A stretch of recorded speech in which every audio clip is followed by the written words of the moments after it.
How are you?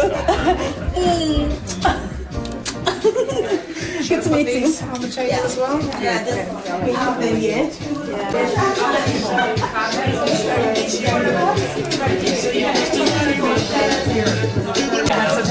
Yeah.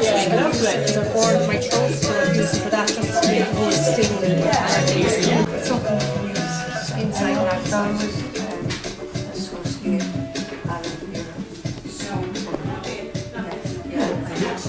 I don't feel it like that.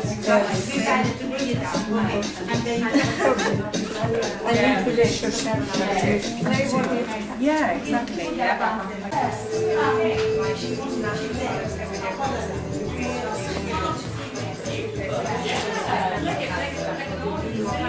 Because you're the only one that can tell your story and can sell yourself better. So make sure you take advantage, because people will come in now, some will go, some will stay for a few hours. But take advantage of every single person. Tell them about your book. Can we give her a round of applause? Our author in the house, Pamela, everybody. Let's welcome her. She came all the way from UK.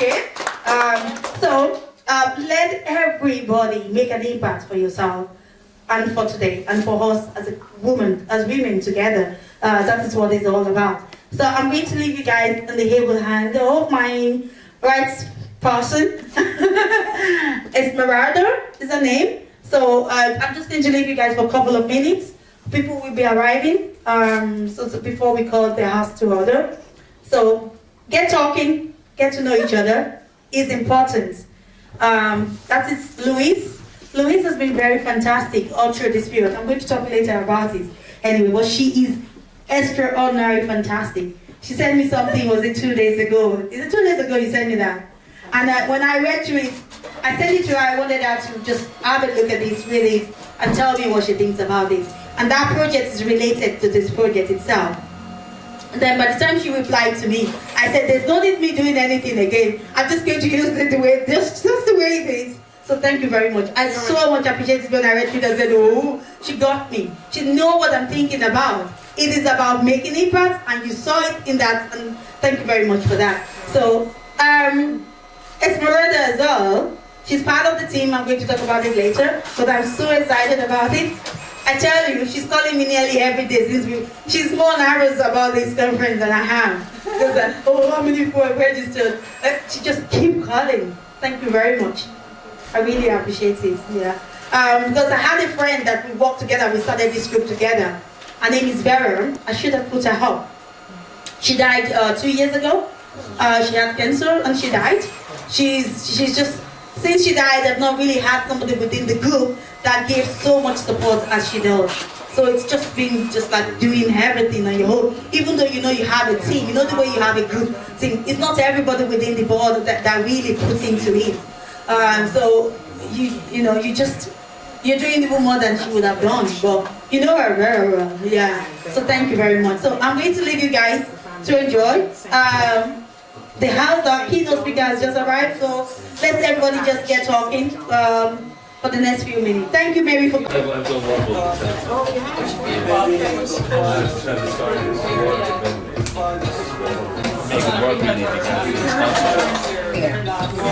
you to get sponsorship for that, that's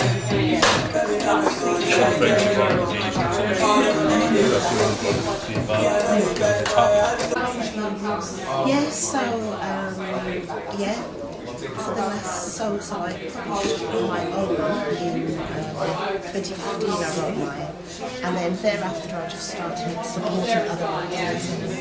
This year, I'm targeted by the end of the year, I would have published 30 books this year, so Harry published in January. I've been working writers to at any stage. Is the networking, and like I said before, that is the most important part of today. Because if you look at your, when the invites, and if you look at the programs we have in front of us, it's about building our network. So that is what the focus is about. It's about building a network. It's about linking up with other people to build your network. Each of us has our own little network that we work along with, and we want to use today as an opportunity to come together and build that network and make it stronger. So that is what this program is all about. We still have some people coming, but we're just going to kickstart the day.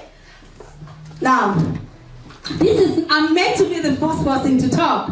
Esmeralda is meant to introduce me, but she's busy. Ayomide, you have to come and sit down. Come and sit down. Everybody should just leave their stall for now. Yeah, that is why we had 2 hours. You know, we had 2 hours from, what is this all about? Who is this woman is standing in front of you? And what is today all about? Because when people were registering, a lot of people were telling me, they don't even know, oh, so what is this your conference all about? I said, did you read it? I said, if you go to the link and read it, Jean Marie, don't be hiding behind, come to the front. Come and sit at the second row, come over. It is about us as women. It's about us coming together to build, if you read the content of the conference, it's a conference whereby we have different speakers coming in, people of different professions, background, of different professional background, coming in to share how do they do it. And the focus is about us as migrants.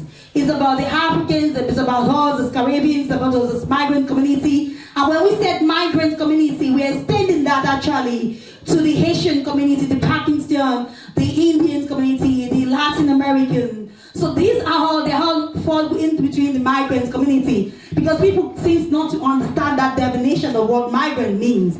It is us. And I know that for me, as the organization, which is the Afro in Diaspora, our focus is mainly to work with Africans, to build our own community.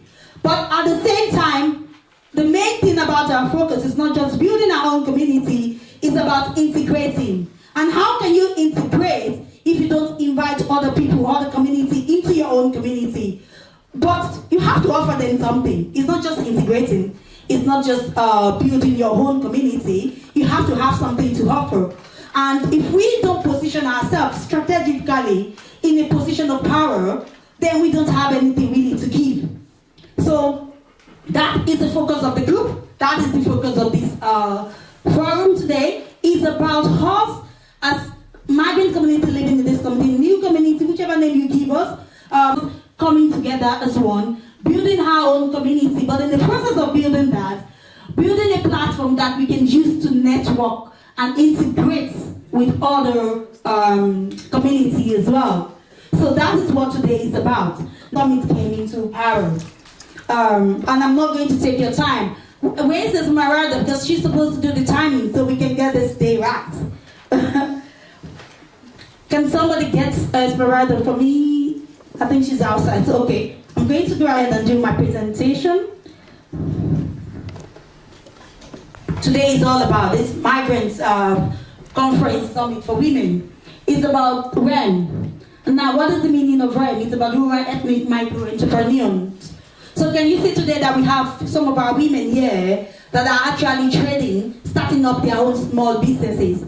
So we're hoping that from this conference, we can get small businesses, more women within their home doing small businesses in their houses, looking for support, looking for information about how to get fundings, looking for information about how to network, about how to start up their own business itself, and about how to be a part of the community to get information. And if any of you feel you're interested, so I said, I'll just read the first few lines. That REM is a rural ethnic micro entrepreneur network. Is that better with that microphone? Yes. Can everybody hear me? Absolutely. Okay. That rural ethnic micro entrepreneur network is a business network focusing on African Caribbean migrants, host community. Are thinkers. So when we say thinkers, people that are just thinking, brainstorming, thinking about starting up your own businesses, and you're figuring out how to do it. I know there's already micro business information that is there, but they don't actually fit in for people within the small communities. You know, the thinkers, people that are just thinking, they're just doing small things in their houses, women doing networking businesses, women having using their own craft to sell cars and doing little businesses. There is no room for them in the micro businesses. So this is what this is about. And it's about setting up an organization, a bigger organization that can actually accommodate Africans, Caribbeans, and migrants community, because we are quite, even though we're within the Irish community, we have our own way of doing things. And we've learned easily when we are within our own people. So this is what this network is going to work towards. So what is our objective? Is putting the network ideas together. It's about bringing this idea together, establishing the structure of the network because it's not yet well established, setting up the network and sourcing funding for the network, launching this rural ethnic micro business network expos, and achieving the project's goals, which are laid down. And so, what are these? I'll give you a summary of what the project goals is all about. So the summary is basically supporting thinkers, pre-micro businesses, and then micro businesses. So when I talk about micro businesses, somebody that is just one person, sole trader, they're the only one involved in the business, they don't have any employers or anything, and they need a lot of support for their businesses to be able to build this up, to be able to get information, source adequate information for their businesses. So that is what we want to focus on. And not only do we want to focus on people trading within the urban environment, we are more interested in focusing on people trading within the rural environment. So for example, I know when we were putting this up, some of my friends in Dublin were like, okay, why don't you bring it to Dublin? We've done a lot of things in Dublin, but we want to focus within our own rural environment, our own local community itself, and build that community for us. So that Dublin is jam-packed. If you think about how much you rent houses when you live in Dublin, so compared to if you live in a rural environment, you have your own businesses, you provide employment for yourself within that environment, you market your business within that community itself, and you are part of that community, everybody knows you by your name, then you feel belong. That is what integration is about. You know, it's different when you're in a bigger society that you don't really, you're trying to find your own place. We're a small community already, so why don't we start building the rural community in Ireland, making our presence known, and then that will help us. I thought this would be affecting us, you know, moving around like this. Maybe you want to stand over here. Okay, that means we have to push this here. You can do that anyway. So what are the core services? So the way itself is going to grow smart. You know, no cost confidential, no one counseling and training, grow your business and micro business guides, start your own businesses. These are just basically, we're going to give you out some of the information for people that are interested in joining. But what I'm trying to say today is that as an organization, this is where we are working towards, and this is the reason, part of the reason why we put up this women summit together, and that is why we sell it out to women that are trading in their own houses. We want to bring them out. We want to give them a platform they can come in together and actually nourish their own businesses, get different ideas, and see how they can grow it. So that is our objective in summary. I'm not going to bore you with all the details because the focus is not on me speaking for the day, but the focus for me today is presenting to you, every one of you, what this project is all about. And thank you very much, Louise, for helping me out with this. She had it for months now. I've sent this proposal for months and said, look, I put up the proposal together, write it up, and I sent it to her. And I think the idea was born when you guys did the rural networking. I just made a speech there, and then everybody went ahead and was like, okay, why don't you put something together with what you said? I said, okay, look, I'm going to say that and do something.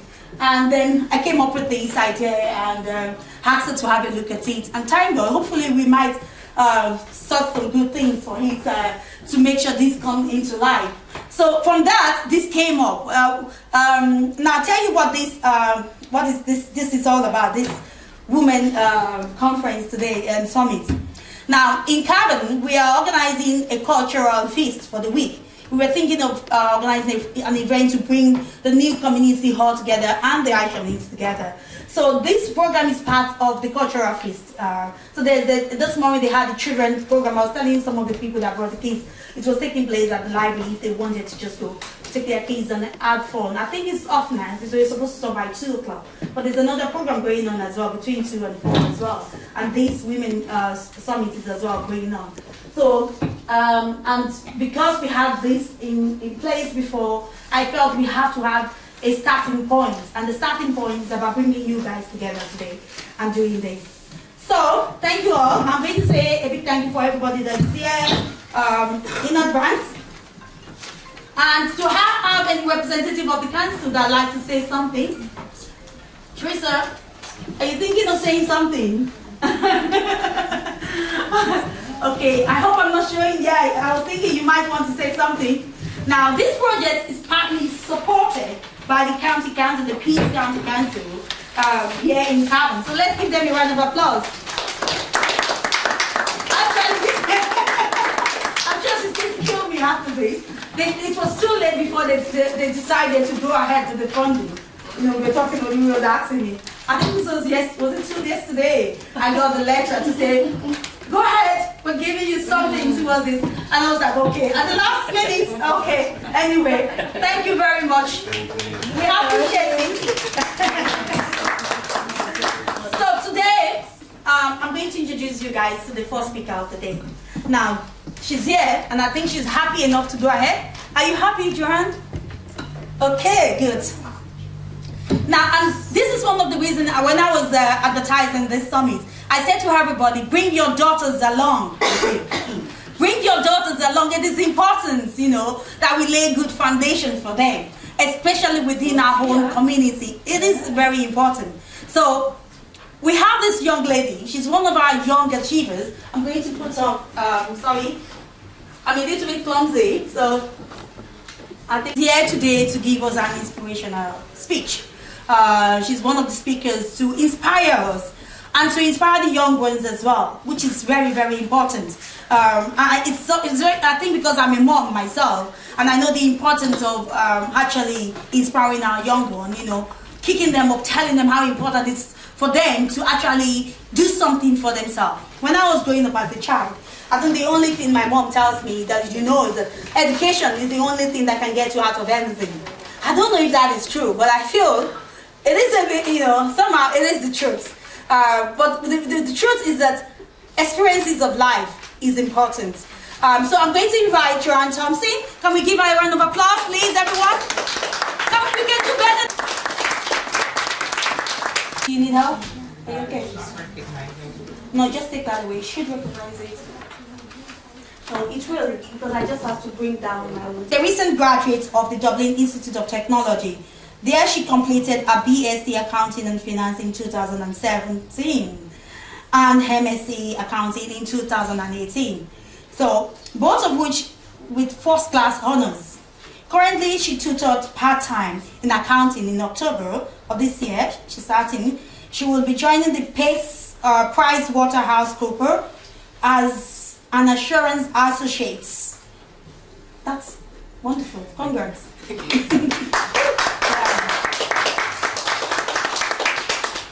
And we'll be working in the audit department in asset and wealth management.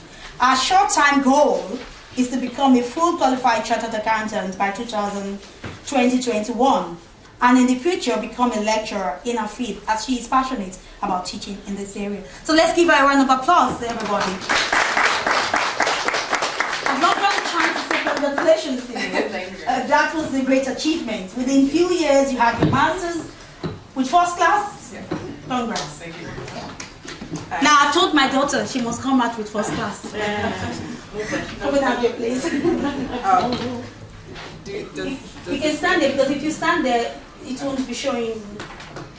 Yeah, so you have to stay here. If you're okay there, it's fine. Yeah.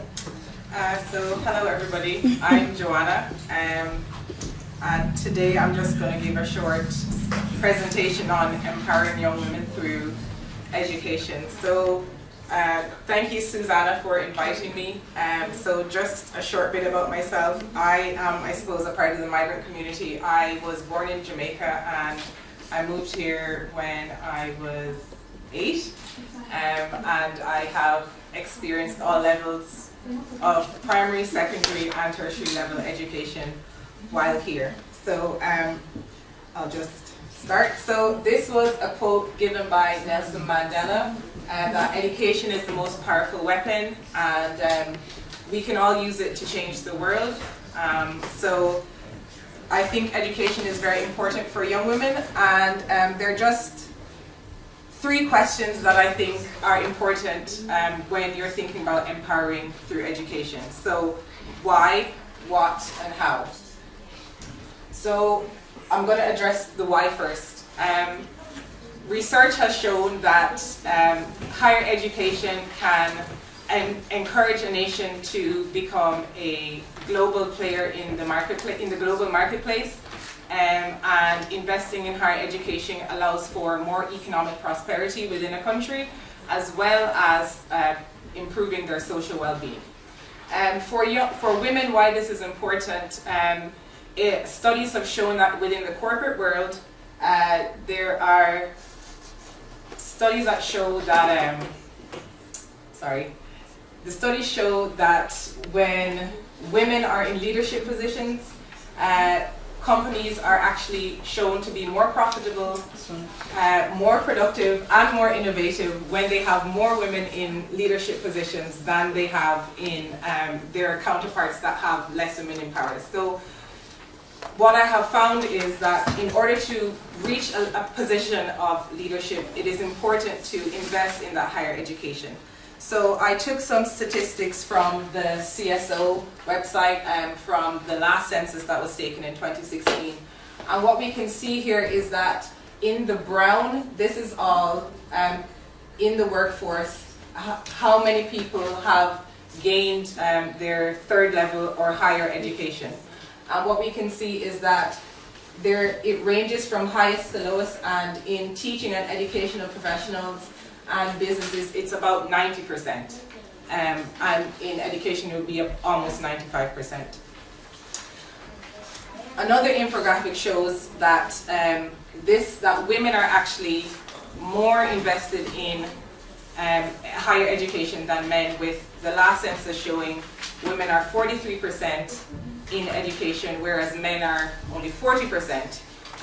Compared to the last census, that was a 15% increase for women, whereas it was only a 13% increase for men. So women are obviously realizing the importance of investing in their education, especially higher level education, because that really is the way to access those leadership positions within business today. So what do you do? So what I have found is to go into areas where you're strong and have the interests. You're more likely to do better. Personally, I went into accounting, so I had not been in school for a while, and I decided that I wanted to go back to school. And I was always strong with numbers, and so I said that the field is always looking for people within accounting, and I knew that that was something that was good for me. The second thing I would say is get information. Do your research about the area that you're thinking about going into, because information really is key. So I made sure to research what kind of colleges were offering what it was that the courses that I might be interested in would lead to. I also say prioritize. Time management is essential for both when you are in 3rd level education and even before that. I think at secondary level you're setting the foundations for going on further, and I don't think we always realize how important it is to set those foundations at an earlier stage. So our studies are very important because we don't really know how much they can actually impact us when we go out to look for jobs. And even from a leading certificate level, I know that there's some the big four accounting firms, even if you have achieved your master's and you've achieved your undergraduate degree, depending on your leaving cert results, they may not even want to accept you because it's a part of their acceptance criteria. So that's sometimes things to keep in mind when you're still in secondary school. Not to say that that should be a deterrent, because you don't necessarily have to go to the big four accounting firms. There are smaller firms that are still looking for people, and you can use that as a stepping stone if it is that you are having your mind set on larger firms.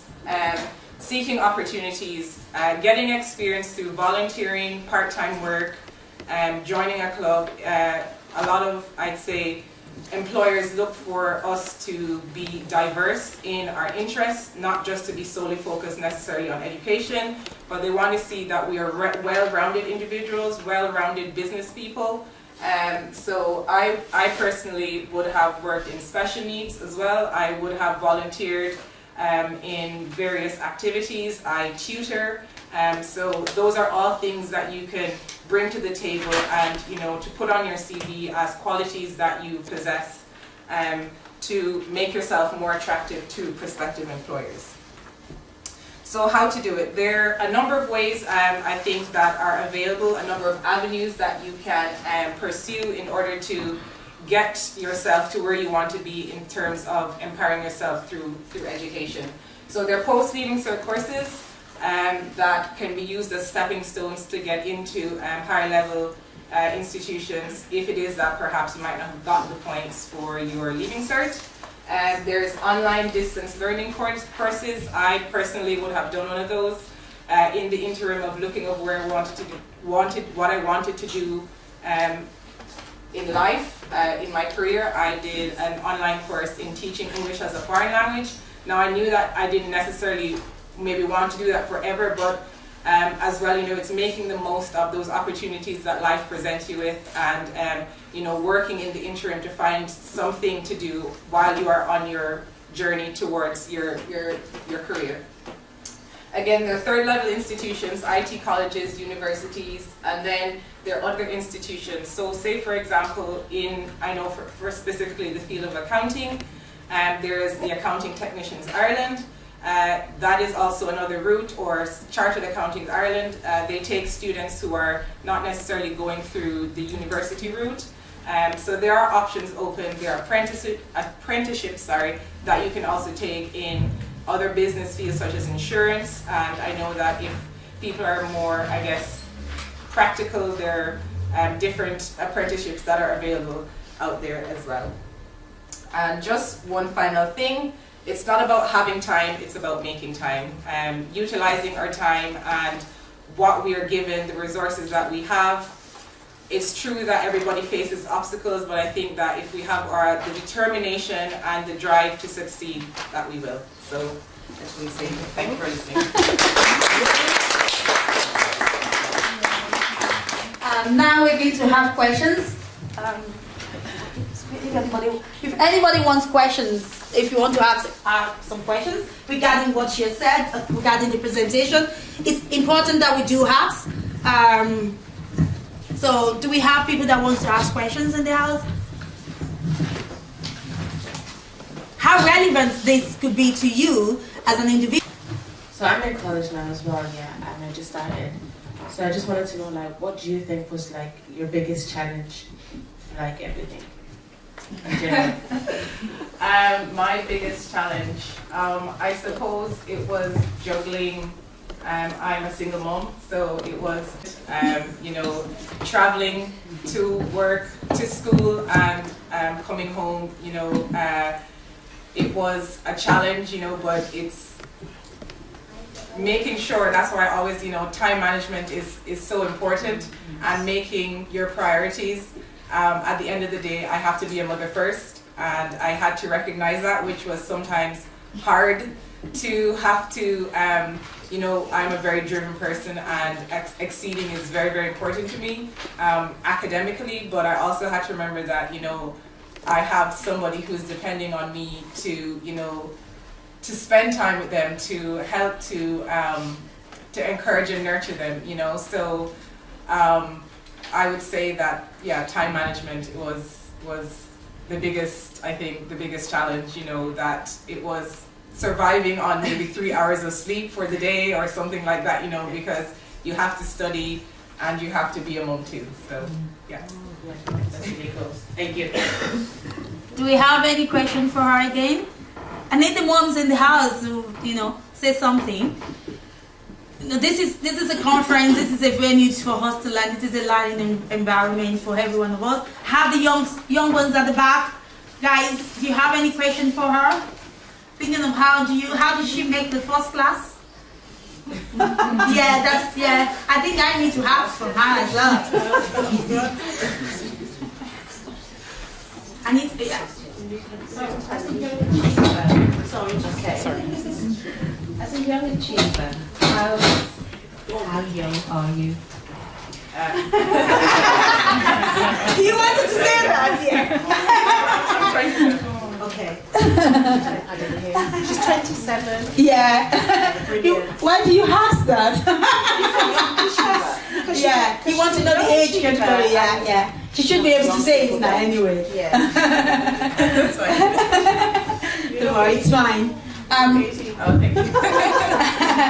So do we have any other question? This is the most important part of the conversation. You know, after every speaker, we need you guys to engage them. We need you to make sense of what they've said. And I'll tell you, I'm happy she said she was a single mom.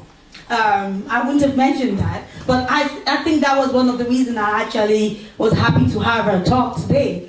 Because I started that journey myself at that age when she started. Even though I had a lot of support, which I think she did, that was the only way she could survive it. And even it was a challenge going back to school, studying, and for her to actually really realize that, okay, I've done this now. She went back, performance. I think she deserves another round of applause, everyone. Yeah. So if you don't have questions, you can sit down. Joanna, we need you to sign something for us. Esmeralda, we put you through that. She wants to put that through to sign. She has 2 forms, so I'll come over there later to sign the form. So this is what I'm trying to say for us as mom, because I know that if you have a child, at the age you was and have a child, the child should be around 7 years or 6. How old is he now? He's almost 7, yeah. So if you have a child at that age, I would have gone the blame. I didn't know how the parents cope with that, but even I would have gone, mad with it. So, look, you should do your education first. But I think sometimes we really, as parents, need to step back if things like that happen to our kids, and then just work with them. Yeah, we can get angry with them, we can be mad with them, but I think we should just step back again and go back into them. And I remember when I decided to get married, I finished my college application then, and I felt that I was grown up. And I felt that, I finished my college, I'm working, I'm going to start a job, so why shouldn't I get married? And my dad was like, okay, no, like, you're still too young. He felt that, okay, I was brainwashed because he was much older than me. And they felt that, no, you're not supposed to get married at this age. And I was like, okay. Then I told him, I said, I'm old enough, like, I can make my decisions. That, and he wasn't having it at all, because he was just this type of academic person as well. He just kind of encountered himself, very well-known person, really very well-known person. And he was like, he would have it, and he had expectation for me as a child, and I was growing up with my mom. So because I was growing up with my mom, without him there, my mom, you can imagine being a single mom, having a child, and then she wanted to be able to say she did well with me. But she wasn't worried. She wasn't worried at all. And I wasn't worried.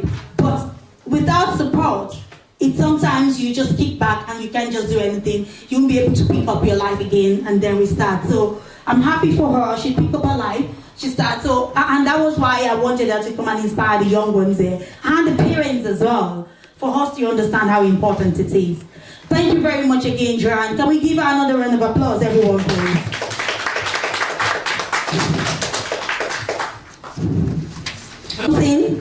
Can we give her a round of applause? Please, everyone. From all the way from Jamaica. So for you to see the Caribbean connection, yeah, we have a little them in the house. Now, I'm going to just read her profile for everybody to see while she's getting herself ready. We can use another one. Okay. But she might not have that. I'm sure. Principal at St. Mary's Special School, Navan, County Meath, since March 2011, where she has been a member of staff for the past 17 years. I experienced as, yeah? 20 now. 20 now. Okay. I need to update this. My experience has always been in education, as graduation from the Micro Teachers College, Kingston, Jamaica in 1981. She started her career at the Hampton High School for Girls. After obtaining a degree from the Louis State University in 1986, she taught for 12 years in the secondary level in Jamaica until 1999 when she migrated to Ireland. Jean-Marie has served on the board of management, has had all the leadership role in community and church organization in Jamaica. So today, can we all give her a round of applause and just welcome her? And I'll tell you one of the reasons why she's here. If you look within the African community, most of us are not in the teaching field at all in Ireland. You hardly have to check your schools and see if you can find one teacher from the African community. And that is a fact. She's been doing this in Ireland for the past 20 years, like we all said. She's a principal of the school. Deputy principal of the school. I want her to become next week the principal anyway. And it takes a lot to be there. It takes actually a lot to be a teacher.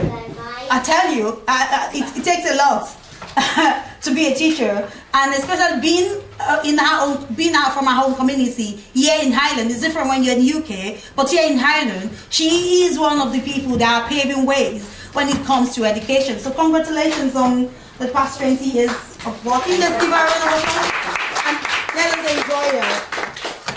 Good afternoon, everyone. I'm Jean-Marie, and the first Thompson who came is my daughter. So that's Joanna, affectionately called Jojo, of whom her dad, Dr. Livingston Thompson, and myself are very, very proud of. We have known Sue for quite a few years, and when Susanna said, Jean-Marie, would you come and speak about progression in education, I said, Sue, wrong person to ask. But maybe Joanna would, because Joanna has, she's been here for 20 years, about 19 maybe to be more exact, and she has accomplished quite a lot with the challenges that she has had. Started Jamaica, university in Jamaica, and then had little Jaden, and decided she'd go back to education. And I think that's, to me, the greatest thing to admire, is that no matter what challenges you face as a woman or as a man, don't give up. Yes. And I think Joanna has been an example to me of somebody who has not given up and has been able to achieve, despite 4 hours, almost 3.5 hours on a bus every day, she has been able to achieve a first class honours. So we know God's been good to her, and she has worked very hard. So as an educator myself, and as a mum, I'm very grateful for what she has accomplished. And a word for all other young people here who might be aspiring, or any parents at all who might be here, you never give up on your kids, ever, ever. It's a great joy to have children who want to achieve. So having said that, I think I sounded a bit Irish when I said having said that, because I think the Irish tend to say having said that. But anyway, when Susanna asked me to speak, I really honestly wasn't sure what to talk about. I tried to brainstorm with my husband, Livingston, and wasn't sure I was doing too great a job either. But it was only yesterday that I gave it a little bit of thought as to what it really means for me as a Jamaican living here in Ireland. What does it really mean to be an educator? I suppose when I first came here, it was not difficult to pick up a job. I arrived in August, and by September I was employed. But I think the advantage for me was that when we came to Ireland in 1999, it's called about being at the beginning of the wave of migration. So it was not very challenging then. But I think also, I'm from Jamaica. Jamaica used to be a British colony. We speak English, and our English is perfect English. So it wasn't difficult for me to pick up a job in an English-speaking country, although Gaelic is supposed to be the official language, Irish, to teach. The other thing was, the job that I got was in special education, because I had done my degree in speech and in audiology, and I'd gone to a teacher's college where I did deaf education. So already my speciality would have been special needs. That's my love, that's my passion. And for me, I've taught in secondary schools, I've taught in teachers' colleges, I have taught in primary ed actually here in Ireland. And for me, my call is definitely special education, without apologies. So I've had the experience of all secondary, college, primary, and special needs, and that's where I am. So when I first came here, I got a job in St. Mary's Special School, and that's where I am today. So in 2011, I was asked would I be willing to consider the role of deputy principal. I said I'm not too sure about it. Not too sure about it. But then I applied for the job, whether I was sane or not, I'm not sure, but I did get the job. And it's a job that I truly enjoy, because not only am I able to work with the children directly, I'm also able to influence to some degree from the administrative point of view. So it is now for me, let's see, 8 years later, a wonderful opportunity to serve the Irish community, but also serve the multicultural community that Ireland is becoming. When I first went to St. Mary's, there was nobody that looked like me. But later on, 2 young women joined our staff, and they looked like me. They were from Nigeria, and they came as SNAs. Then, let's see, in 2001, my mum passed away. I went back to Jamaica, and a lady was temporarily employed as a cover, substitute for myself. When I returned, she was filling in for another teacher who had been on sick leave. She was Spanish. Well, 20 years later, she has, on the 29th of August, become the principal of St. Mary's Special School. So we now have 2 migrants at the head of the school, and I just said, whoa, and 2 women. Astonishing. So to me, you know, it's significant. Our first principal then, when I was a woman when I first came, and then shortly after a male principal for 14 years who was Irish. But today, 2 migrants lead St. Mary's Special School, and we're both women. And I think that is a significant show for what Ireland is becoming, slowly but surely. So as I thought about it, I thought, well, what is out there in the media in relation to migrant teachers?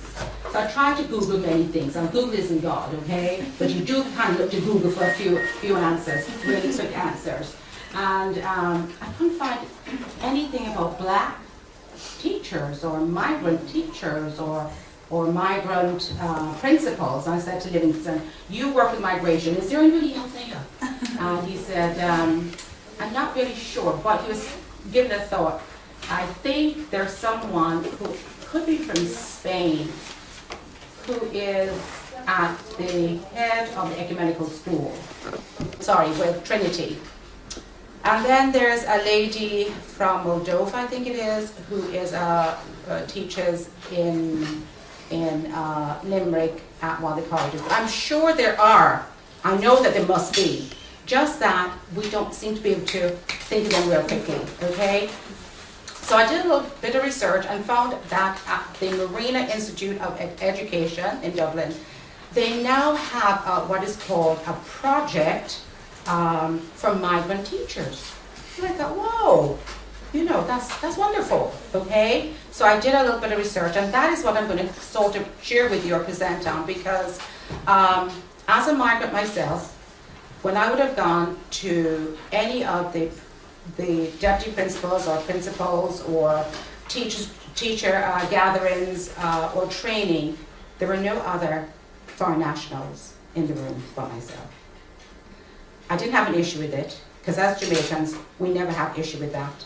One of the reasons is we didn't grow up in America, we didn't grow up in England, we didn't grow up where there was racism, although we were a colony. So I would never know somebody's being racist unless it was right in my face. That's the joy of being from the Caribbean anyway. So I would have gone, I would have never felt that anybody was being racist or I wasn't being able to express myself. I was treated as equal, and that's my experience. I can only speak about my experience. So I didn't ever feel that because I was Jamaican or because I was colored, there was an issue, okay? I can't say it's been the case for other people. Other people have said they've experienced it differently, but I can only speak of what I have experienced. I remember going to Croke Park where we had a seminar and seeing somebody that looked like me. Wow, there's somebody else, you know. So all joyful went over to find out who she was and all the rest of it. I discovered that she was an SNA. Oh, there's nothing wrong with an SNA. It's a fantastic thing being an SNA. Life is easy to be an SNA because you don't have the paperwork.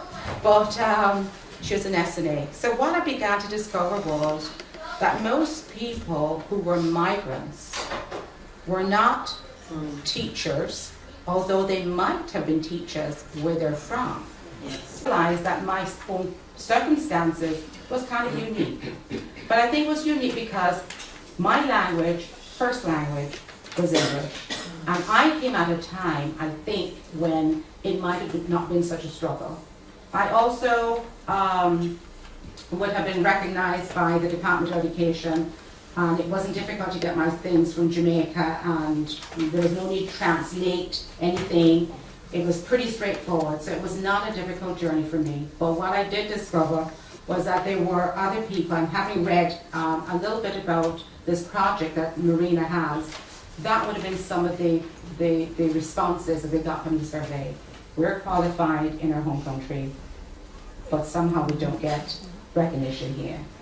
Part of that story, however, had to do with, which I found rather interesting from the reading, was lack of confidence. I don't feel very confident in this country. And one of the things would be that we had to do Irish.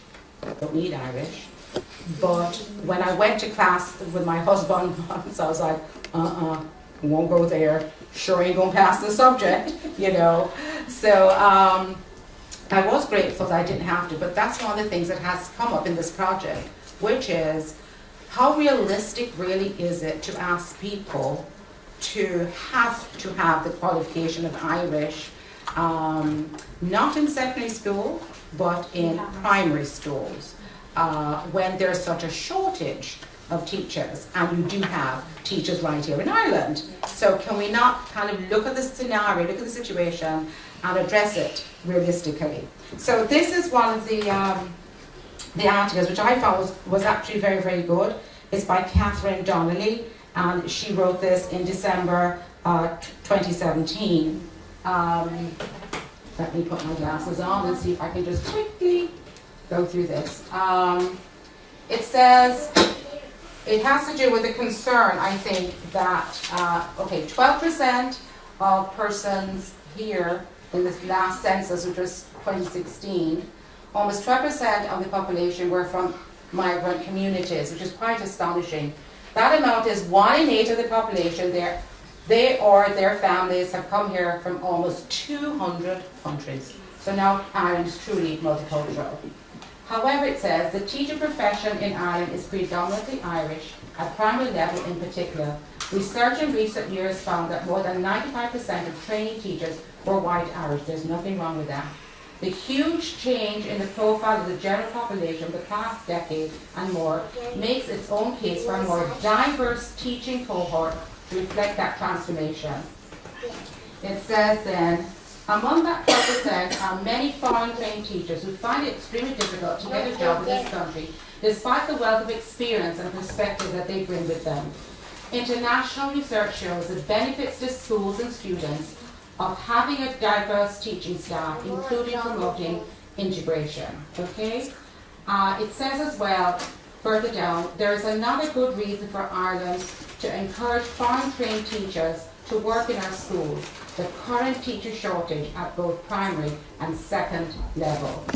We know that there are migrants living in Ireland who are qualified teachers, but even though we currently have a teaching shortage, it can be difficult for these internationally educated teachers to get their qualifications recognized and enter the workforce.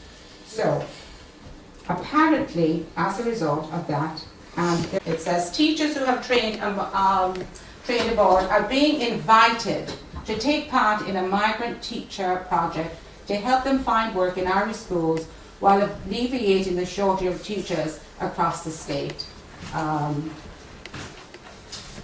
Then it says, Dr. Rory McDade coordinator of the project, said students could benefit by learning from a more diverse teaching staff, but that migrant teachers were facing many barriers when applying for jobs in Irish primary and secondary schools. So the project that they have, I'm just going to go back up, is called the Migrant Teacher Project. And just really quickly to finish off, I'm just going to put up a PowerPoint presentation that they actually have online that anybody who's interested in could, oh sorry, I'm at the end of my slides, could look at, okay? Let's see. Okay, right. It's called Migrant Internationally Educated Teachers in Ireland. So that is actually what this is called, okay? So, the slide I want to focus on. Who are the migrant internationally educated teachers in Ireland? 400 plus teachers. 400 plus. Now I don't see Jamaica there, but anyway. Nigeria, are you represented? Is Nigeria represented here? Yeah. Nigeria, okay. Number of teachers reporting this nationality, 9. Number reporting publications obtained in this country, it has 10. I don't know how we can do that. Spain, Poland, India, the UK, Brazil, Lithuania, the United States, Romania, Argentina, Croatia, and Hungary. So it's a fairly diverse, isn't it? Yeah. Okay. And then what they're trying to do is a bridging program, which will be able to help teachers who have been educated outside of Ireland become, I suppose, whether trained up if they need to or be recognised. All of us as teachers have been now recognised with the Irish the Teachers' Council. All of us. Yeah. Now, it says emerging findings, barriers to registration. So, again, your qualifications can, although you might be qualified and very, very good at what you do, depending on what your language might have been, what you were, you know, if you spoke Spanish, you're going to have to get your documentations translated and all the rest of it. That does take time. So, that's one thing. It says, this is somebody's feedback. I can't understand how there isn't a level playing field. I know each country has different educational systems, but in terms of the teaching, in terms of degrees or masters, is there not some sort of common ground where qualifications can be recognized, particularly across Europe, if we're supposed to be so integrated in other areas? So that's just someone's feedback there. Now, I thought this was very interesting. Registration emerged strongly as the biggest barrier to employment, but it was not the only one. 49% of teachers surveyed had not sought employment as a teacher in Ireland because lack of confidence, language skills, and registration process. Working visas, when I first came here, I was on a visa. It cost €500 to employ me because it was what it cost to get a visa. Yeah. So you need full-time offer employment to activate spouse visa. I gave up, somebody said lack of resources to persist, like cost, money, time of addressing shortfalls, emotional cost of refusals, and lack of social capital for some people, yeah. Some teachers' perspectives. For me personally, okay, I'll just drop down to the other one. There's a big, okay, for me personally, I've not experienced racism, so there's somebody else, that's great. But it's just a sense that if you're talking about employment, whether it be teaching or applying for things, it's who you know, not what you know. That's true. And if you're still on the outside of that circle, no matter how many qualifications you've got, how much experience you've got, if you don't know the right person to connect you in a particular field, you're not going to get very far. I came to Ireland knowing nobody, so I couldn't say that was my experience, okay? There's a big wall there that we are trying to break, but it is very difficult. We're lucky in some way because some principals believe in us and they're trying to help us to do the whole registration because the school needs us, at least for foreign languages. We get second-class jobs always. We're trying our best, but it's like we're called to come maternity leave and sick leave. That's something from Spain, Julia. And then a principal's perspective. It is very hard because you learn by bad experience that you're just to chip away all the chance, just that that you just chip away all the chances and the creativity goes because you're not willing to take the risk. And so you will go with somebody who is down the road and says, listen, they're not terribly exciting, but they can control the class. A few people have actually said that. That some of the teachers that they've gotten in, that's what's actually happening. So there is trade-offs that you make. It comes down to knowing who to trust, and I don't think principals fully trust the colleges of education. You can get references, and you can see P and E teachers coming in with references, and this isn't really what we needed. So you need a principal. The principals are the key to getting this to work, I would say. So that's primary school teacher.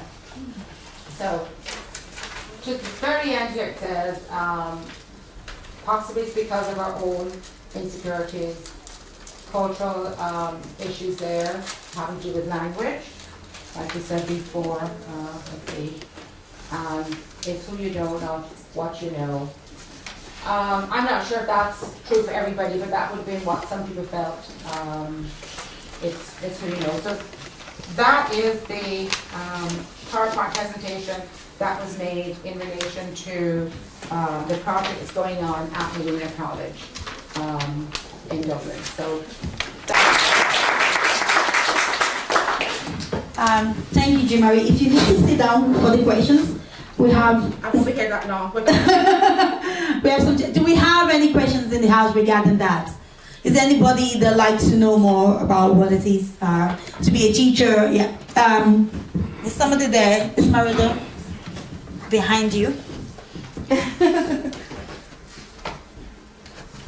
You can sit there, Jumari, to answer your questions before you. Is there a problem with recognize? Jamaican like myself, with all British, Jamaica's English speaking, there was no problem for me at all. But there have been colleagues, for example, we have a member of staff now, she's from Spain, excellent teacher. She came to us last year in November, but she has to upgrade her qualifications now, and she has to get things translated into, you know, her matriculation here. So yes, there has been quite a bit. Yeah. No, I just want to come back on that point as well, because if you get a qualification in the UK, we'll say an Irish person goes to study in the UK and gets a qualification, they can't come back and teach in a primary school either. Yeah. Here, like you have to go through the Irish exams again. Yeah. Yeah. Irish language barrier. Yeah. So that was what I wanted to say. Yeah. Is there any other question? I wanted to add to that because I was trained as a teacher back home. I was already lecturing before I came in, and when I came in, initially when I came in, I had a wrong information about how to get into teaching. So that wasn't my first priority to go into it. But with time, then I realized, okay, I can go into it. So then I started the process of going into teaching. And for me, I'm coming from Nigeria, which is also English speaking. We were colonized by the British as well. So our first language is English. But people don't actually have that knowledge. So, and then when you come in, you get a lot of different diverse information and you don't even know the direction to go to. So what I did was first, when I found out that, okay, I can teach. So I said, okay, how do I teach? Because I was trained as a secondary teacher, not a primary school teacher. That was what I was trained. But okay, so I said, I'll do anything as long as I can get the job. But then when I tried the teaching, primary teaching college, I couldn't because I didn't have Irish language. So they said, for you to be a teacher here in Highland, you have to have pass Irish and you have to have it in your living cert and then you have to pass it. So I felt, okay, anyway, I don't need to bother myself there, I'll just go to the secondary school. So I went to find out about the teaching council, what are the processes I have to do. So I needed to bring in all my transcript, bring in my results, which I did. It took a lot of time. And then I sent everything in to them. Then they came back to me, they went back to me and said, okay, we have said everything you said, but there's one thing. You need, because we've looked through all your transcript, all the things you did, but you don't have the history and structure of Irish education. Mm. So and that is a module that you need to do, but you have to pay for a whole year in the university. So you need to have that. So even though you have the qualification, you have to go and do that module, which is the Irish history of Irish education. Yeah. So I was like, why do I need to know the history of Irish education? Okay, but as at the time they came back, to me with that, I was already doing something else. So I said, okay, look, I just need to survive. I'll leave this for now. Because then I had to pay, because then I didn't have my naturalization. So I had to pay for the full year of the school, and then it's just one course. And the only place that does it was Minute. Then there's another thing I could do, which is called the aptitude. You go through the aptitude test. You have to do that. So I said, okay, fine, I could do that, but then that is another process as well. I ordered for all the books. I was just like, okay, I gave up on it. So I'm surprised when people say confidence. Anyway, if you're coming from Nigeria, I don't know why you wouldn't have confidence. If there's any Nigeria in the house, you know, yeah. So confidence, I'm surprised people are saying confidence. Yeah, but I know the process is very tricky, but because of that, a lot of people, and I think the main thing, we don't get the right information. And I'm hoping that I'm going to be able to do that, you know, supply this information the little way I can, and then we keep talking about it. So that is why this conference is important. If you have a friend that's a teacher, tell them that you can do it. It might be a long process. It's just that when you come into, Louise was saying it, if you're an Irish person, if you're trained in UK and you come to teach back in Ireland, you have to actually do it. Yes. So it is not a racial something when it comes to teaching. It's not racial, it has nothing, it's just the process. And if you look at it, if you go back to Nigeria, even if you're trained here, you can't actually teach in our secondary school. You can teach in private schools. Not in the government established school, because it's a civil service process. So there's some things you have to do. So sometimes when we think things are racial, no, you have to figure out what are the systems, because some of the systems that I found here, I actually don't know they exist while I was living in Nigeria until I didn't even know we had a welfare system in Nigeria until I got here. So most of those things we didn't know even from where we are coming from. Some of us don't have that knowledge. And then we came here and I felt that it's different. You do your research before we conclude that things are racial. So thank you very much. If there's no other questions, do we have any other questions in the house? So let's give her a round of applause. Now, it takes me a lot to bring all the speakers. Yes. I have to tell you, it takes a lot. Now, most of them are not paid. You need to know that. They are coming here to do this because they love to share, they love to give, to inspire us. So we need to really, really appreciate them. You want to say something? Oh, you did a question? Oh, yeah. Go ahead and ask. She's still here. Yeah. I just wanted to ask, are you suggesting then that there is no racism in Ireland? No. Not that I'm saying there's no racism. What I'm trying to say is that some of the things we might feel is racism. No. In some area, because that is the first thing you think, oh, it's because I'm blind, that's why they're not giving me teaching job. That is not the reason why you're not seeing teachers in secondary school in this country. That is not the first reason. There might be other reason, that could be part of it. But that is not the first reason. The first reason is that you have to have the rights, you have the qualification, but you have to go through a process. There is a process, and you have to focus on that process before you can do it. And that is one of the major things, yeah. Sorry, I hope I did not in any way present it that it has to do with racism. No. Oh, no. But remember now, it's not just about its migration. Yeah. Okay. And she said she's speaking from our own point of view, our own experiences. We're here to share our own stories. It is our own story. It is our own experiences. That is our own experience. She might feel she wasn't lucky, but I think she was lucky. Because even though she didn't know anyone, she came into the country, whoever you met, it's somebody you got to know that person. And they fall in love and they're interested in giving you the job. Because I know, and I've tried even here in Cavan, even the secondary schools, yes, they can take you on in schools. In private schools, they might take you on without the requirements of that. But in Highland, we just have very few private schools. But the private school might take you on without having to tell you to go through that process. But like she said, they might take you on as SNA trained. I had to go and do that because I was trying to get a teaching job. Okay, whatever it is, okay, let me do it, just to get into it. And then later on, I thought it was a dream job. Recently, I thought it was a dream job. I had to travel all the way to figure out, I think it was a dream job. But anyway, I won't go into that. I'm going to use this opportunity. Thank you, Jean-Marie, for that.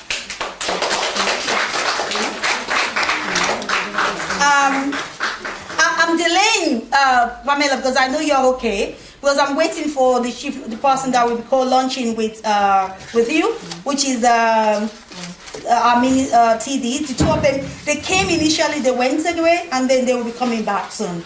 So is that okay? I'll leave you for a moment, and then I'm going to call on Martina. Is that okay? Louise, are you still okay? I know I've been pushing you. Now, you want to ask a question? Okay. Okay, you said I shouldn't do that. Okay. Hello? Oh, sorry. Hello? Yeah. Is that okay? Okay. So, I'm going to call our next speaker. And I want us to understand one thing, because I know that when we put it up, some people are like, what is a conference? He said, that is another thing that we need to start figuring out before we make complaints. Because even within us, even sometimes we are educated academically. What? Okay, the PowerPoint, yeah? What? Okay. She is saying something. I don't know what I said. Coming back, and we come here and we feel we can't get the dream job that we want. And it's about telling us that there is opportunity for you to get it.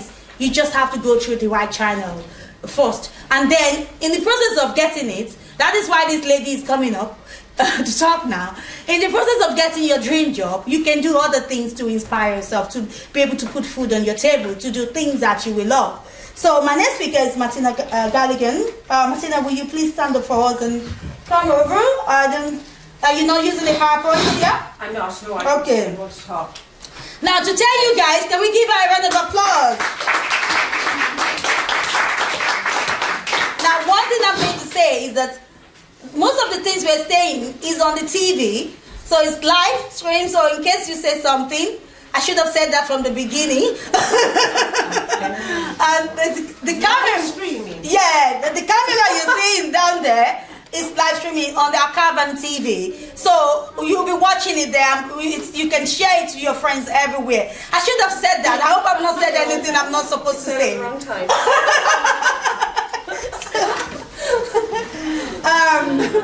Thank you very much. Yeah. I know she's been speaking, but I think she's you see, I work with a lot of women, and I love working with women that find this is a platform for her to actually really build herself. Yeah. So that is what the group does. We work with different women, and most of the women you're seeing here today are the women that I've worked with over the years, and it's good to have them in the house.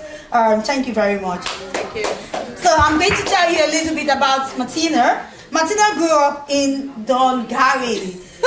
Did I pronounce that well? County Cabinet. That's very good. Yeah. She's married, and her parents are Lily and Seamus Galligan. She did accounting technician, so you have another accountant in the house at Carbon Institute College, Carbon, and she went further to complete a satisfied public accounting examination qualification. She worked in sales for so many years, and now running her own. She runs her own networking business as a business manager with Forever Living. So give her a round of applause. So she's going to tell us about the importance, she'll be talking to us about the importance of networking. Why, as women, we should start getting into those type of networking. Women are the main person in the house. Even though you have husbands, they are working and everything, we are moms and we do a lot of things. And we support them in different ways. So this is a business you can do and nourish yourself and build yourself. So she's going to tell you more about what it is to be in that business itself. Thank you very much. Thank you. Cheers. How are you? I want loads of Nigerian confidence. Thanks very much, Sam, for asking me to speak. I'm not a speaker by any means, so I'm totally nervous, so please bear with me.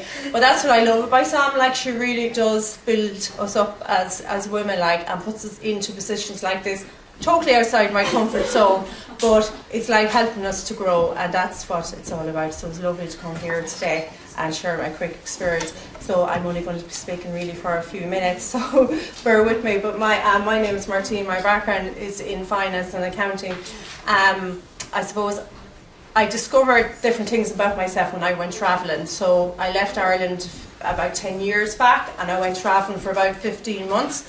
I went to America, Australia, or New Zealand before that. America, New Zealand and Australia. And it was only in Australia, I went travelling by myself because all my friends were getting married or buying houses, and I was going, okay, I'm totally in a different time zone here. So I said, if I was going to wait around for somebody to go travelling with, I'd be waiting forever. So I said, okay, I'll do it myself. So I took the easy route. I went to my brother in the States first, and then I travelled to Australia and New Zealand by myself.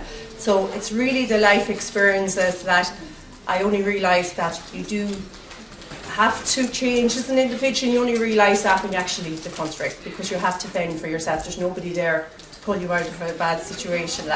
So when I got to Australia, I literally had a week to find a job or go home. Now, I just didn't want to ring my parents and say, oh my God, I failed only in Australia for a week. So I literally was asked to come along to an interview in sales, and I went, no way. There's no way I could talk to people. You must be joking. My brother would be brilliant at that, but not me. But because I was so desperate, I went for the interview and I got the job. And I discovered in that 8 months of working in that actually how good I was at it. And all it was about building a friend and talking to people. But I would never have discovered that by myself if I was still in Ireland.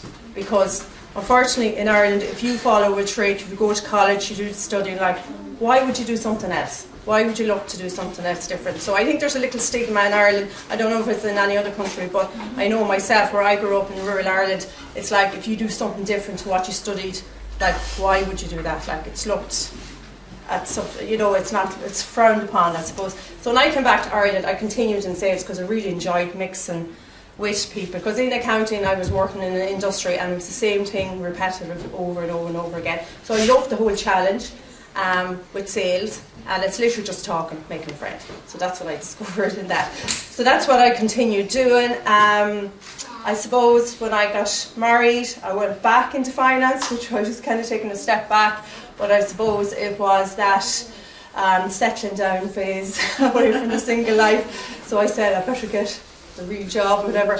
But I did that for a period of 3 years, and it was only by accident I came across Forever Living, just my business down there. It's a network marketing business, and it was I had referred to my sister because she had 2 small kids and she was just made redundant. And at that stage she had lost 3 stone, so she was really into the whole health and wellness business.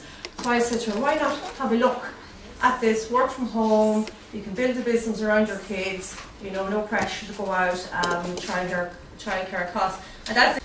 Now at the time I was quite happy in my finance job as well, and I wasn't looking for anything, but when she told me about the rewards, recognition, the opportunity to travel, that's when I kind of listened. I went, oh really? Okay. Because in finance, a lot of the cases you don't get many rewards, you get people eating your head down the phone, looking for this, looking for that.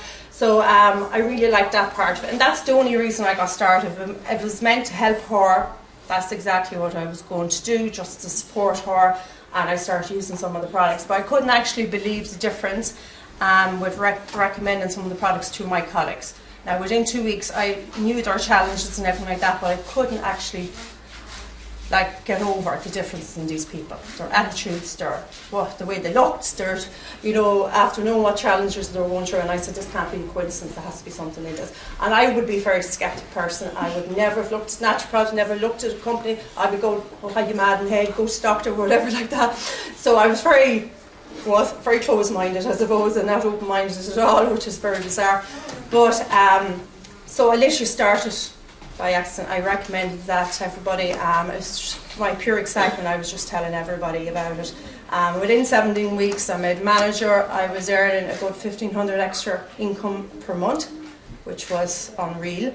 And 9 months, I suppose things happen for a reason, and things do change. 9 months later I was made redundant in my company, and little did I know that would happen. But it was great to have that security, to have a business from then. So I started full-time in my work-from-home business, scared like anything. I was absolutely freaking it out because I was like, oh my God, there's nobody telling me what to do. There's no kind of 9 to 5, you know what you're going to be doing. You have to really discipline yourself and get started. So as just when I was talking to Pamela earlier on and just saying about when you start your own business, it does take that 2 years. It doesn't matter whether you're in networking, whether you're in traditional businesses, the same challenges appear. It takes a good 2 years to find your feet. And especially when I was going into this, like working for yourself, trying to discipline you, trying to be a leader, meeting different people, different personalities, that was all new to me, like, you know, so there's no rule book, you know, that you would have in traditional business. But what I found, like, that a lot of my friends were opening businesses, but the overheads were absolutely astronomical. Like the rates and the rent, and there's no way they could make any money. You know, the kind of way, like the relationship, the support they had, it was between themselves and the bank. There was no other support there. And if something was going wrong, the wool was pulled from under their eyes. The local town where I work beside now is Carrick-on-Shannon. There's actually 6 to 7 businesses closed there in the last 2 weeks. So, you know, rural Ireland is closing down, whether we like it or not. The whole industry, I find, is going online. It's going into networking. In the next 10 years, there's going to be a lot of network marketing businesses in Ireland throughout the world. You can see it in the States already.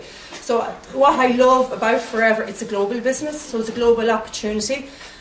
We have Forever, it's operation in Nigeria, it's operation in Brazil, Spain, all the global businesses around the world. So that's what I love about it. Like, so it's just not here in Ireland. And I've been to Dubai, been to Dallas this year. The company's flying me to Arizona now in the next few weeks. So we're going to meet everybody from all the different countries. And it's bringing everybody together.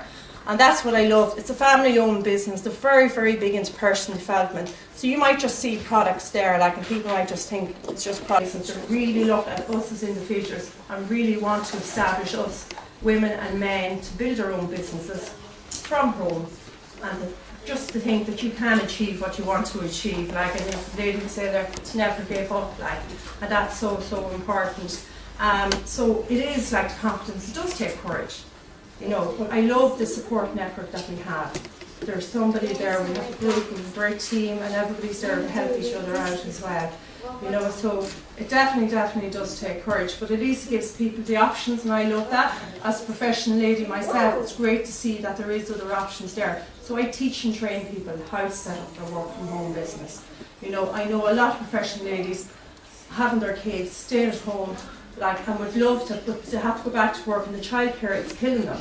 So they're trying to balance work and long distances and everything like that, and childcare costs. So they're literally going out to pay for their childcare costs. You know, and it's totally stressed. So they're not going into work to enjoy it, they're going into work just to get the money to pay the childcare. You know, so it's great to have. And she said to me her only option was to go to Dubai, because she couldn't see a way out. And that's what I want to kind of get into people's homes and get the whole brand out, and, you know, let women know that there is another alternative there as well. Okay, so I will just conclude from that. So thanks very much for taking time to listen to me. We have personal care, skin care, sports and fitness, and this is a cancer campaign that we're doing at the moment. Like, so there's so many people in the country going through chemo all over the world now, just not in Ireland, and we're putting together these wee chemo packs. So what I'm doing, they're €20 and we're getting them, we got over 200 of them as a team, just my own team last year, and we distribute them into the hospice units, into the hospital units as well, just to give people comfort when they're going through treatment at their time. So this is a wee pair of comfort socks, and this is the avocado soap. So this is a natural soap that they can basically bathe and wash themselves in. This is a deodorant stick. So the beauty about this, there's no any minimum salts in this. So if you know anybody going through treatment and after treatment, they can't use any perspirants. So this is the only one that they can use. Like in the Mater Hospital, I give this to 10 ladies that's attending the treatment there, and they were saying the nurses were recommending other products that they can't use. So we're, between myself and her, we're going to create awareness in with the nurses, into the units, into the hospitals. So this is my goal and the team's goal, to get into as many in the hospitals, in the units, in the country, to get the education in there, because it's the nurses, it's the people at the front right, and the doctors that don't actually know about this and still recommend them products that are just not adequate for patients. And this is toothpaste here, so there's a natural antibiotic in the toothpaste. Exactly, that's our thoughts exactly in it. And this is very good for sensitive teeth and gums. Okay, so natural during treatment, that is a challenge. And then this is our lip balm, the Aloe Lips. So this is great for chapped lips and for cold sores, onset of cold sores. So through treatment, there is a lot of these challenges that they're facing. So it's great to have these natural products that they can use. And still the nurses and the patients are talking about it. And even a nurse was saying to me yesterday that actually they had a few patients that were admitted unexpectedly, and they actually gave these because they didn't have an overnight bag with them, so they gave these wee packs to them. And she said the joy brought on their faces, you know. So it's a little something that's really, really nice to do.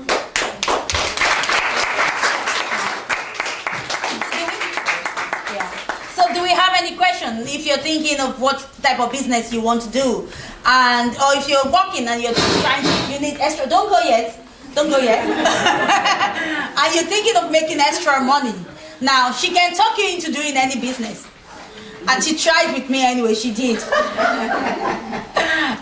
I said, such a good So, I really need you guys to visit our stall. If you can buy that pack for a friend, if you have a friend that is going through that at the moment, or even if you have a friend going through any form of illness at this particular time, and you want to put a smile in their face, get a pack. It's not too expensive. When you support her business, you know, when we build one woman, or what do they say, a girl, you build the whole, like, yeah. So it is important. We're here to support that. You know, I said the theme of today is about building our network. So she's part of our network. So she's part of your network today. If you're thinking of buying something, you can always contact me. You can find her on Facebook. You can do wherever you want to. You get her. Just make sure you are buying something from her. That's the most important thing.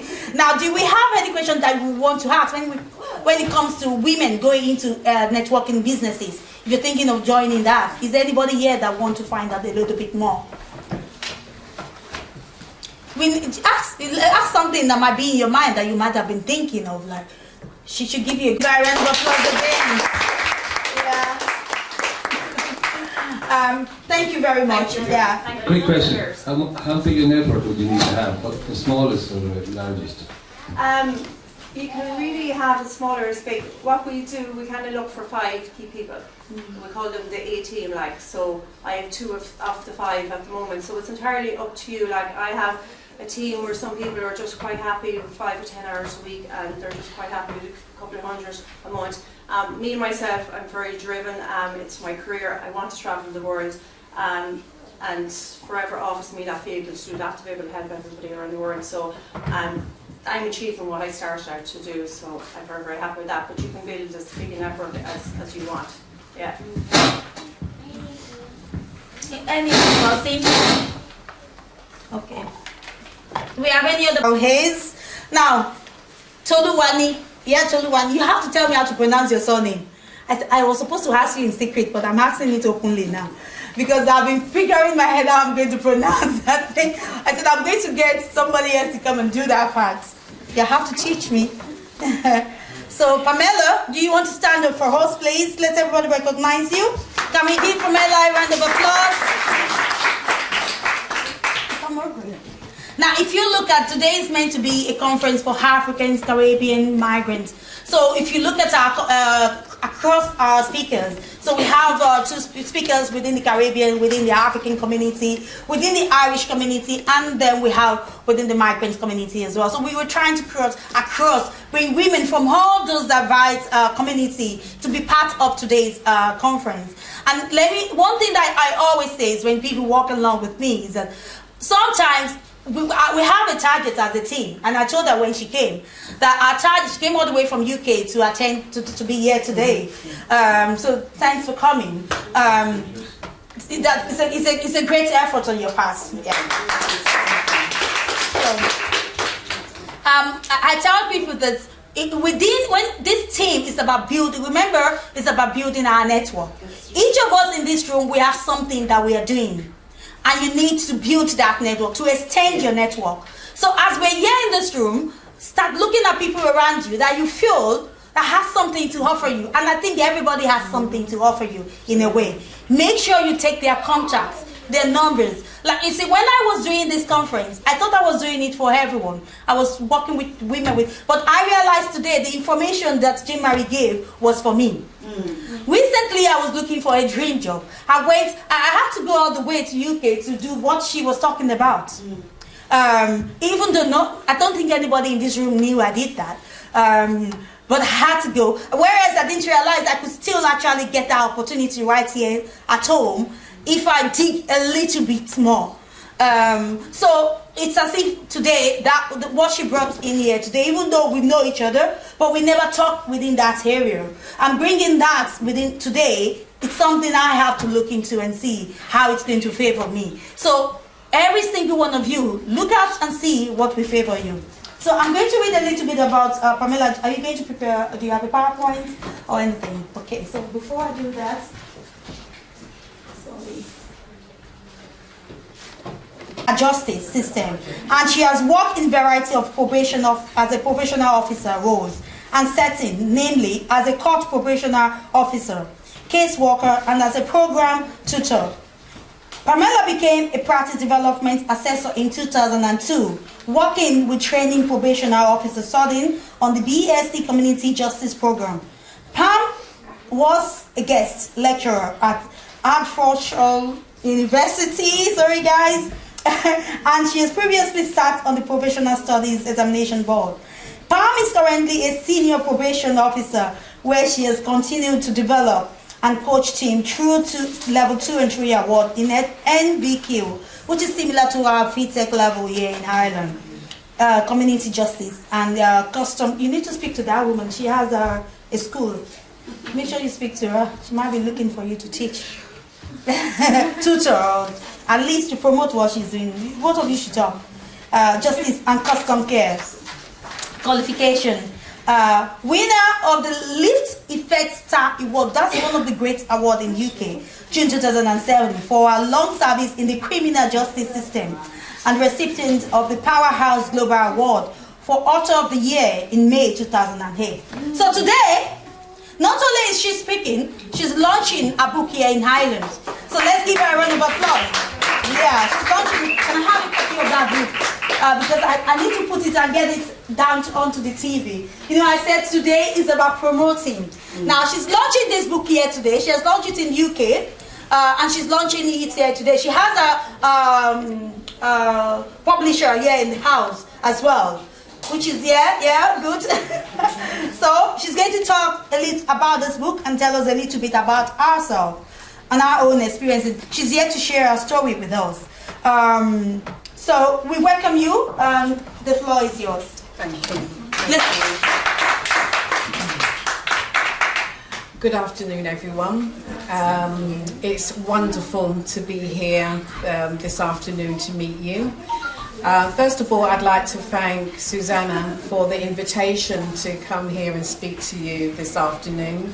We're Facebook friends, and today is my very first time in meeting Susanna, and she is just as warm in person as she is on Facebook, and so that's wonderful. So what qualifies me to be here?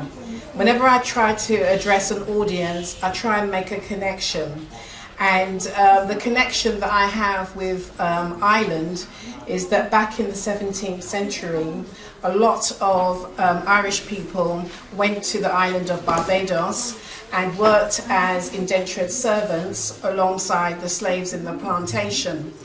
And that Irish community, after they had worked 7 years as a servant, were given land. Some chose to come back to Ireland, and some stayed on in the parish of St. John. To this day, there is still an Irish community living in St. John in Barbados. Over the years, they have mixed with local people and so on, but the community is still there.